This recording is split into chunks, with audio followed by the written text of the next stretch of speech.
पूर्व कृषि मंत्री सुधाकर सिंह का चौथा कृषि रोड मैप पर बड़ा बयान सामने आया है। नीतीश और तेजस्वी के बयानों को सुधाकर सिंह ने गलत ठहराया। सुधाकर सिंह ने सारे कृषि रोड मैप को फेल बताया। आपको बता दें कि प्रेस वार्ता को संबोधित करते हुए सुधाकर सिंह ने यह बड़ा सवाल सरकार पर उठाया है। जानकारी के लिए आपको बता दें कि सुधाकर सिंह आरजेडी से विधायक है और राजद के प्रदेश अध्यक्ष जगदानंद सिंह के बेटे हैं। सुधाकर सिंह ने साफ कहा कि एमएसपी के खरीद में भी आंकड़े की हेराफेरी है। आप मंडी कानून की कोई बात नहीं करते, इसका क्या नुकसान हुआ है ये सब में जाहिर है।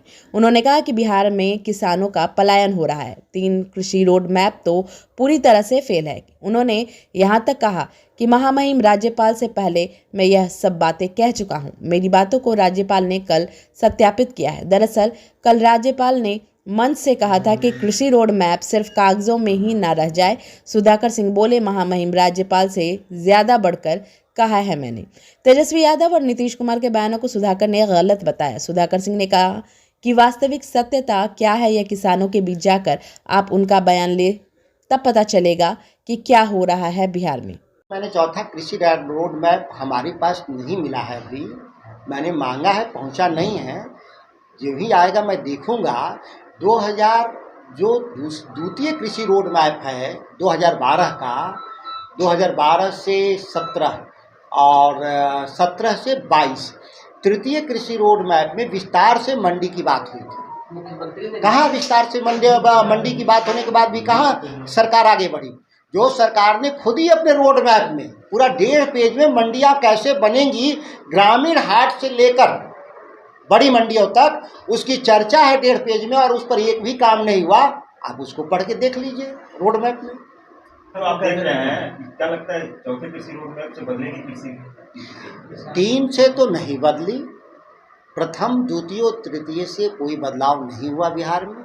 बिहार पीछे गया है। यह सरकार के घोषित आंकड़े के आधार पर मैं कह रहा हूँ, ये मैं नहीं कह रहा हूँ कि कोई मेरा निजी मत है। जो सरकार ने जो आंकड़े प्रस्तुत किए उसमें बिहार पीछे गया है।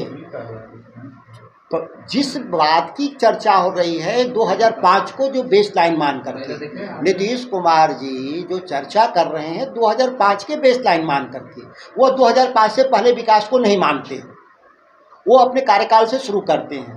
तो 2005 से लेकर 2012 के बीच में जो एग्रीकल्चर सेक्टर में बदलाव की बात कर रहे हैं वो सही है या गलत तो बात का विषय है।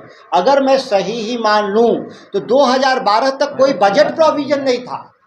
मतलब बिहार में कृषि क्षेत्र में जो बदलाव हुआ उसके लिए पैसे का प्रबंध नहीं किया गया था, केवल नीतिगत निर्णय के जरिए ही बदलाव। तो सवाल पैदा होता है कि जब नीतियों के ही बदौलत कृषि क्षेत्र में बदलाव आना है तो फिर बजट बनाने की जरूरत क्या है? हमारा तो ये सवाल है या बिहार के लोग का सवाल है कि 3,10,000 करोड़ खर्च करने के बाद आप नेगेटिव ग्रोथ है आपका बिहार में, ये सरकार के आंकड़े कह रहे हैं। और मैं कई अवसरों पे दिया भी हूँ साक्ष्य आपको। और 2012 से पहले, अब 8 से 12 में तो पैसा ही नहीं लगाया। जब बिहार सरकार ने पैसा ही नहीं लगाया और फिर भी बिहार में तरक्की हुआ तो क्या माना जाएगा? माना ये जाना चाहिए कि बिना पैसे से जब तरक्की हो रहा है तो पैसा क्यों लगाया जाए? वो पैसे दूसरे कहीं और क्षेत्रों में लगाना चाहिए। देखिए, परंपरा क्या रही है मैं नहीं जानता, लेकिन ऐसे अवसरों पे सर्वानुमति के लिए सभी लोगों को बुलाना चाहिए। और ऐसे कई अवसरों पे परंपरा रही है, बुलाया गया, नहीं बुलाया गया, पहले बुलाया जाता था कि नहीं बुलाया जाता था, ये हमको तथ्य देखना होगा। मुझे याद नहीं है कि तीसरे कृषि रोड मैप में, दूसरे कृषि रोड मैप में, पहले कृषि रोड मैप में विपक्ष के नेता को बुलाया गया था कि नहीं बुलाया गया था, मुझे जानकारी नहीं है, इसीलिए बहुत इस बारे में तारीफ की है कृषि रोड मैप से बिहार का विकास हुआ है। चौथे के बारे में अगर वो कह रहे हैं तो उसमें हो सकता है प्रोविजन हो। पहले के बारे में अगर उनकी ओपिनियन है तो मैं उनके ओपिनियन से डिफर करता हूँ। खुद पार्टी का मानना है, राष्ट्रीय जनता दल का, लंबे समय से कि हम बिहार कृषि क्षेत्र में पीछे जा चुके हैं। और हमने चुनाव लड़ा है 2020 का जो चुनाव लड़े हैं, घोषणा पत्र राष्ट्रीय जनता दल का, हमने वायदा किया था बिहार में कि सिंचाई, कमाई, दवाई, सुनवाई, कार्रवाई की सरकार बनाएंगे। तो आगे ठीक होगा ये मुझे उम्मीद है, लेकिन पहले ठीक नहीं था, ये हम इसी आधार पे चुनाव लड़े थे। राकेश टिकैत ने आंदोलन